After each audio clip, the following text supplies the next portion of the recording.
niños peruanos obesos, mujeres obesas, hombres obesos.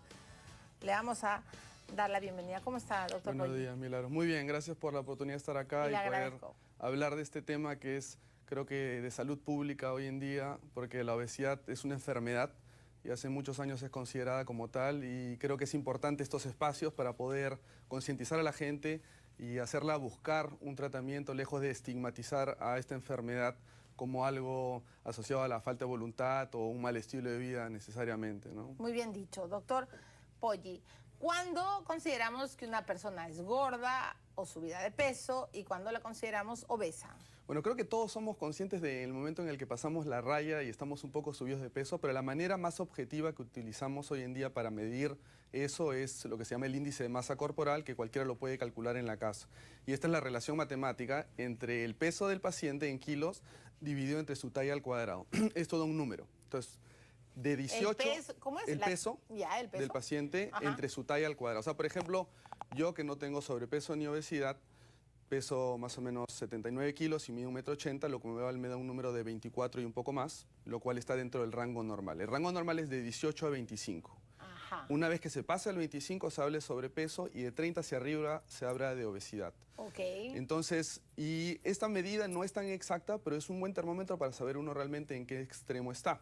Y dependiendo de la obesidad y la severidad de la obesidad, es que hay que tomar medidas para, primero, hacer que esto no progrese y, segundo, tratarla para llegar a un peso saludable, porque esa es la idea, ¿no? Ahora, de hecho, es una enfermedad muy seria porque trae muchos trastornos. Sí. La grasa corporal no es broma. Así es, y eso es justamente el tema de trasfondo de por qué entender que la obesidad es una enfermedad, porque la obesidad consiste en el acúmulo de grasa en el cuerpo, pero este acúmulo de grasa va más allá de una repercusión estética, va más allá de una apariencia, porque esa grasa tiene efectos metabólicos en el organismo que hace que se propicien otras enfermedades asociadas a la obesidad, como por ejemplo diabetes, hipertensión, entre otras. La obesidad está asociada a muchísimas otras enfermedades. Por ejemplo, al hígado graso. Por ejemplo, al hígado graso, que es la causa número 1 de cirrosis en el Perú.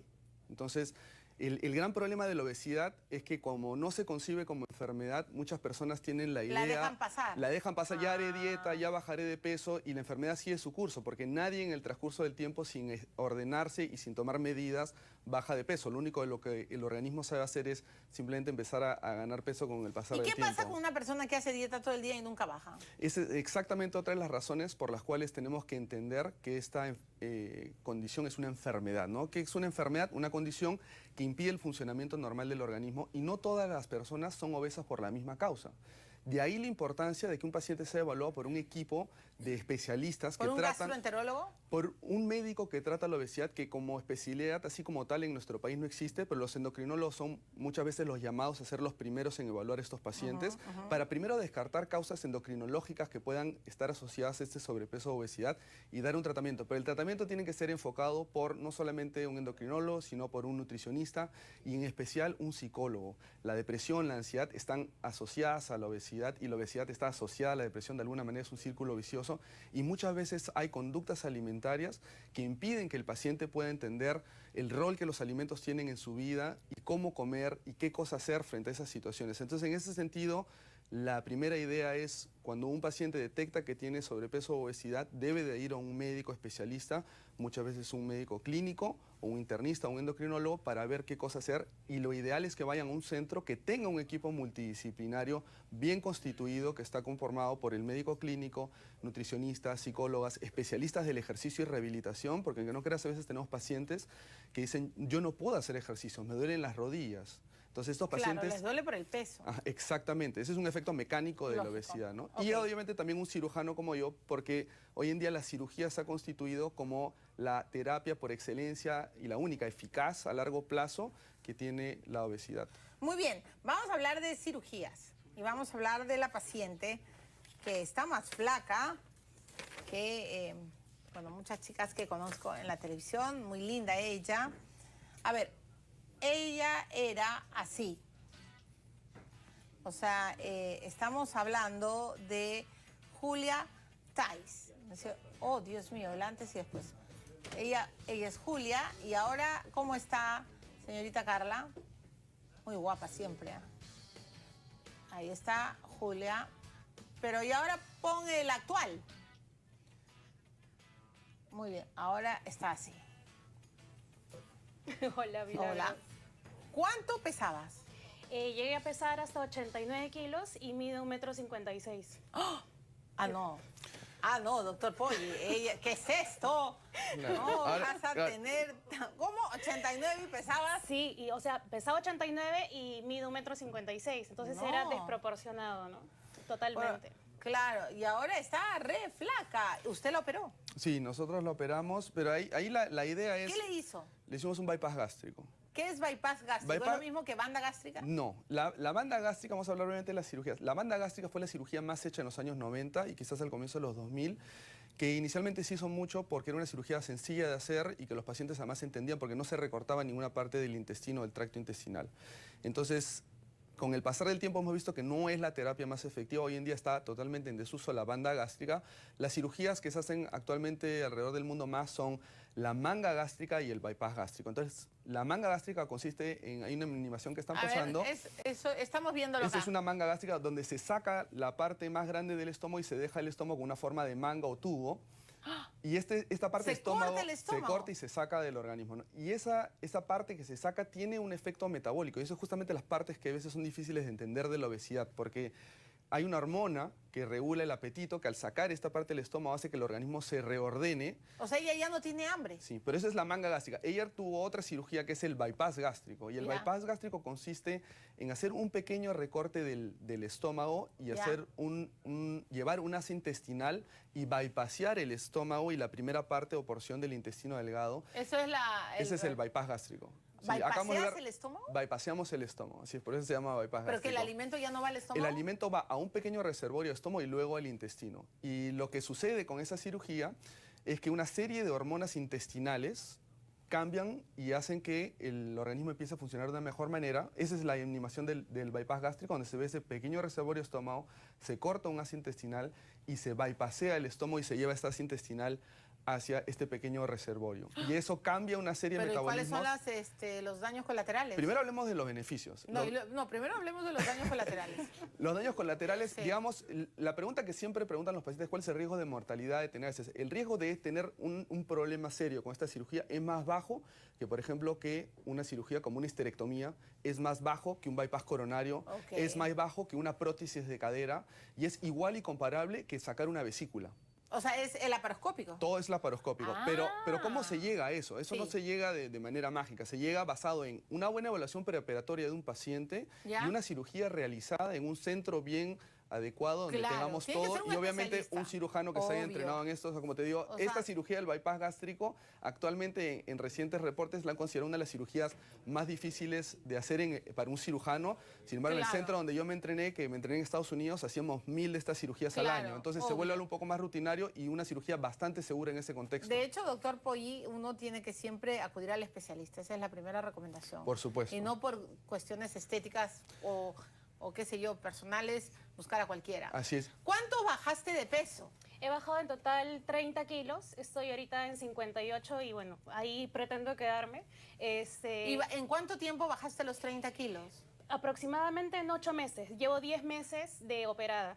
Pero principalmente la calidad de vida es lo que ha mejorado, porque yo tenía diabetes, tenía hígado graso y mi calidad de vida diaria era pésima. ¿No? ¿Cómo? ¿Cómo era tu vida diaria? Mareada, yo tenía que trabajar muchas veces y la concentración no era la misma, tenía incluso zumbidos en los oídos o mareos después de comer, o cada vez que comía me moría de sueño, por más de que comiera una ensaladita de frutas. ¿Tenía sueño? Siempre estas irregularidades con el azúcar. O sea, más o menos como Chespi.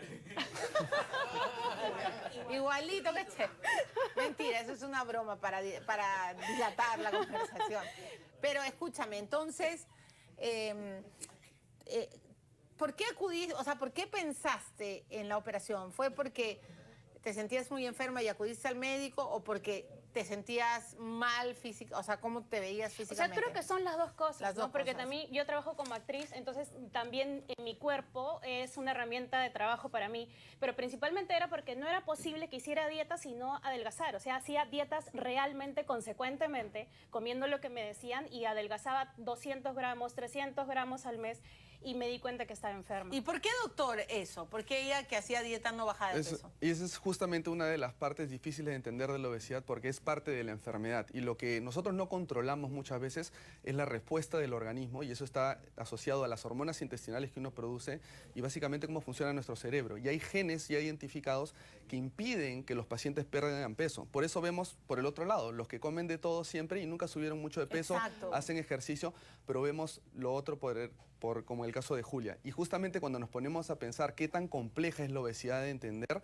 que 2/3 de la población mundial tienen sobrepeso y obesidad, entonces hay algo más que simplemente hacer dietas, hay algo más que simplemente pensar que es un estilo de vida, sino ahora, son estos factores que incluso se revierten con las cirugías, y por eso es que las cirugías son exitosas. Ahora, ya lo dijo el doctor, que es muy fácil ver si uno está obeso, si tiene que ver con la grasa corporal. Hemos preparado un cuadro, ¿no es cierto? Este es el ideal de 18 a 24.9 de índice de masa grasa. Corporal. Masa corporal, ¿no es cierto? Sí. Sobrepeso está entre 25 y 29, la obesidad entre 30 y 34, obesidad severa 35 a 39 y la obesidad mórbida de 40 más. Sí. ¿Cuánto dura una operación? Una cirugía de un bypass gástrico un poco menos de 2 horas o 2 horas alrededor. ¿Y qué cuidados hay que tener después? En el postoperatorio, bueno, hay que seguir una dieta, ¿no? O sea, y eso es otra cosa que a veces no se entiende, porque hacer la cirugía no quiere decir que uno hace la cirugía, va a perder peso y va a hacer lo que quiera. No, hay que seguir y reaprender a comer, y las primeras semanas o los primeros meses hay una dieta especial para obviamente preservar esta anatomía que se ha creado, buscando que no hayan complicaciones y buscando que el paciente reaprenda la velocidad de comer, los alimentos que tiene que comer, la textura como la que tiene que comer. Y muchas veces, por ejemplo, no masticamos la comida y deglutimos muy rápido, y eso puede ser perjudicial no solamente para el operado, sino para cualquiera, y está incluso asociado también al sobrepeso y la obesidad. Ahora, yo le tengo que preguntar, yo conozco a varias chicas que se han hecho eso, pero y les ha cambiado la vida, pero les ha cambiado la vida también para mal, ya no pueden comer nada. Bueno, vamos a quiero preguntarle a ella y luego usted, doctor, claro, porque a mí me da pena. Van y se llenan con una bolita de papa. Entonces tú, no, yo no puedo, lo tengo acá, pero no puedes comer mano. Claro, han bajado 50 kilos, ¿no? Parecen anoréxicas, lo cual es grave también. Por supuesto. Pero no comen. ¿Tú puedes comer? Por supuesto. Dinos la verdad. Sí. ¿Comes? ¿Qué comes, por ejemplo? Como bastante saludable. Lo principal es que sea de origen natural. Es pequeña, es como un plato pequeño, ¿no? Como un plato de entrada, de ensalada. Esa es mi ración. Yo ya tengo una taza de, por ejemplo, de café, más o menos un café americano, es lo que cabe en mi estómago. Yo sé que si sobrepaso eso, voy a obligar a mi cuerpo y se va a sentir mal. O sea, en el desayuno, ¿qué comes? Fruta. Lo primero que como es fruta. ¿Cuánta fruta? 2 frutas como máximo. Máximo. Sí, ¿no? me puedo comer un pan integral. Y ya no puedes comer más. Y un cafecito pequeño, punto. Claro. O una avenita pequeña o una proteína pequeña. Claro, punto. Y juegan a la comidita, doctor. Bueno. A mí me ha pasado, voy con mis amigas que se han hecho banda gástrica. Yo soy miedosa, si no me hubiera hecho todo. Todo, claro, lipo, todo, ¿no? Para ser así delgada y flaquita. Pero las veo y estamos, no sé, vamos a comer algo y se lo juro, 2 cuadras, y yo le digo, pero no tiene, y claro, ella dice, no puedo porque voy a vomitar. ¿Por qué? Entonces es mi pregunta, ¿ellos van a poder en algún momento comer de manera, entre comillas, normal? Porque si ella come solo en un platito, está jugando a la comidita. Sí, es una excelente pregunta y qué bueno que lo hayas tocado. Yo no puedo hablar por las cirugías que hayan hecho otros cirujanos, pero lo que cuentas no es normal. No es normal. No es normal. No debería de pasar. No debería de pasar, ¿no? El paciente tiene que comer con libertad hasta lo que su apetito le dé, y por supuesto, parte del éxito de esto acá es reformar nuevos hábitos y comer lo que uno debería de comer. O sea, yo escucho a Julia decir lo que dice y yo como muy parecido a eso. Yo no tengo ninguna cirugía y quizás esa es una de las razones por las cuales no sube peso y me cuido. Por las cuales es flaco, claro. Me cuido, y obviamente las porciones en nuestro cerebro están totalmente distorsionadas. Y una de las cosas más difíciles para nosotros como peruanos es que obviamente el boom gastronómico nos impide muchas veces entender que la comida tiene que ser no solamente socializar tampoco y un cerro, ¿no? Pues, ¿no? Entonces, claro. Es más, yo te lo voy a poner al revés. Yo tengo pacientes que me han dicho, bueno, me operé, me he ido a comer al restaurante de Gastón Acurio, me he ido a comer al restaurante de tal chef, y la porción me pareció perfecta. Nadie se quejó de la porción, cuando justamente lo que encontramos nosotros es lo contrario, ¿no? Que sirven muy pequeños los restaurantes gourmet, cuando más bien muchas veces las porciones es lo que tenemos distorsionado y lo que tenemos que comer es más allá de lo que necesitamos. Comer un cerro de arroz con pollo y Así es. y postre y pan y arroz y yo como 6 veces al día, ojo. 6 veces. 6 veces al día. Y, o sea, tengo que alimentarme bien, ¿no? O sea, la nutricionista siempre tiene que acompañar O sea, ese cuando proceso. llegaste a tu atención con el doctor Polly, ¿qué talla eras? Era XL, pero me obligaba a usar L, porque el componente psicológico también es muy importante. ¿Y ahora qué talla eres? Soy MS, talla 28, pantalón. ¿No? O sea, es también un impacto, porque es como un duelo dejar todo el sobrepeso. Además, en mi caso, mi sobrepeso era incluso símbolo de empoderamiento, ¿no? ¿Por qué? Porque yo decía, una mujer gorda o una persona gorda puede ser hermosa, puede expresar su sensualidad, puede expresar lo que quiera con su cuerpo sin tener que ser estigmatizado por otros, diciendo que tú no puedes moverte así, tú no puedes vestirte así. Ajá. Entonces, de pronto, aquello contra lo que estaba combatiendo se vuelve como, se desaparece, ¿no? De mí, este peso se va, es muy difícil, es como dejar algo, que algo se vaya, algo importante para uno, ¿no? Claro, son 30 kilos. Son 30 kilos Un y también montón. vivimos en una sociedad muy gordofóbica en donde todos nos condicionan a que tener sobrepeso es, pues, ser Gordofóbica. gordofóbico. Es una buena frase. Sí, no, pero Yo la ese apunté. es Pero otro es de los, verdad. otro de los gruesos de esta enfermedad que ha sido estigmatizada, ¿no? Estigmatizada, pero desde hace muchos años. O sea, si miras la historia de la obesidad, y, bueno, si vamos allá de la época del Renacimiento, la obesidad no había un signo de riqueza, porque solamente la gente rica podía comer tanto, pero hoy en día es lo contrario y más bien adoramos a los cuerpos delgados, que no es necesariamente la idea volverse un cuerpo delgado, sino volver un peso saludable. Equilibrado. Controlar Muy la bien. diabetes. Por supuesto, ¿no? doctor. Aprender a comer de otra manera, disfrutar de otras porciones Muy sin bien. las historias que tú has O sea, contado. ser como una te digo. mejor Claro, por eso le versión de uno pregunté. mismo, ¿no? De repente Sí, o sea, han sido malas operaciones. El seguimiento, además, después de estas cirugías es de por vida, porque la obesidad como tal es una enfermedad multifactorial, como dije, tiene muchos factores, es crónica y recurrente. Nadie tiene obesidad de un día para el otro, son años en los que ha pasado y este proceso tiene que ser seguido y obviamente con todos mis pacientes y los programas que hacemos ese tipo de cirugías planteamos un seguimiento de por vida. Me parece ¿no? muy bien. Muchas gracias, doctor Polly. En Encantado. efecto, es flaco el doctor. Tan flaco como Paco Bazán, que ya viene, y como la señorita que estamos viendo, la paciente Julia Tais, que está muy bonita. Estás bonita. Muchas con gracias. peso, con sobrepeso y ahora que estás en tu peso ideal. Gracias. Qué bueno, me alegra saber que estás bien. Gracias. Gracias, doctor Polly. Encantado de estar acá, Bienvenido gracias. siempre a Edición Matinal.